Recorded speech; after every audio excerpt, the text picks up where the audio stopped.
वर्तमान और अतीत है। जैसे कि विनीता जी ने अपने पिता और अपने 3 और प्रेरणा स्रोतों को लेकर के लिखा है।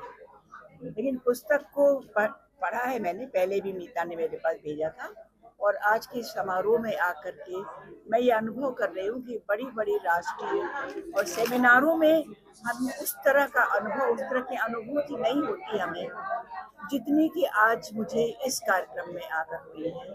क्योंकि एक इतने भरे पूरे कुटुंब का कार्यक्रम, मैंने अभी कहा कि इतनी बड़ी-बड़ी जो महाविद्यालय यूनिवर्सिटीज हैं, लेकिन उसमें मनुष्यता की बात, संवेदना की बात, वो आजकल कोई नहीं बना पाता। आज कोई संस्थान मनुष्य नहीं बना पा रहा है।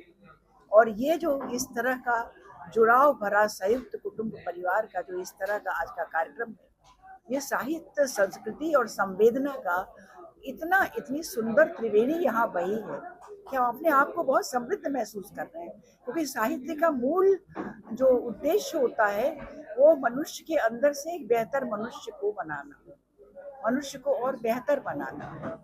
और विनीता जी की पुस्तक यही करती है। उनके पिता का जो चितरंजन जान बख्शी, उनका चरित्र हो, या जो अन्य संजय भारद्वाजी प्रकाशक है उनका चरित्र हो, या अभी चंद्रकांत घोष जी का हो, मराठी के जो लेखक हैं, और रीता शुक्ल हिंदी की बड़ी समर्थ और वरिष्ठ कथाकार हैं, उनका हो। मतलब सबने से इन्होंने जो पुराने उसमें कहा गया है कि सार सार को गई लगे थोड़ा दे हो रहा है, तो कितना सार इन्होंने ग्रहण किया है।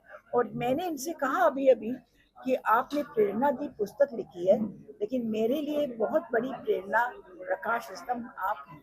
इतनी जिजीविषा, इतनी जो आज हम बड़े बड़े स्त्री विमर्श करते हैं और उसमें समर्थ स्त्री, चैतन्य स्त्री की बात करते हैं, मुक्त स्त्री की बात करते हैं। उन्हें किताब पढ़नी चाहिए और देखना चाहिए कि वास्तव में समर्थ स्त्री कौन है, जिसके पास वो संकल्प निष्ठा होती है, जिसके पास वो आत्मबल होता है कि वो शरीर का स्वास्थ्य इतना रुग्ण होते हुए भी वो इस तरह की पुस्तक। तो मैं बहुत बहुत बधाई देती हूँ और बहुत अपने आप को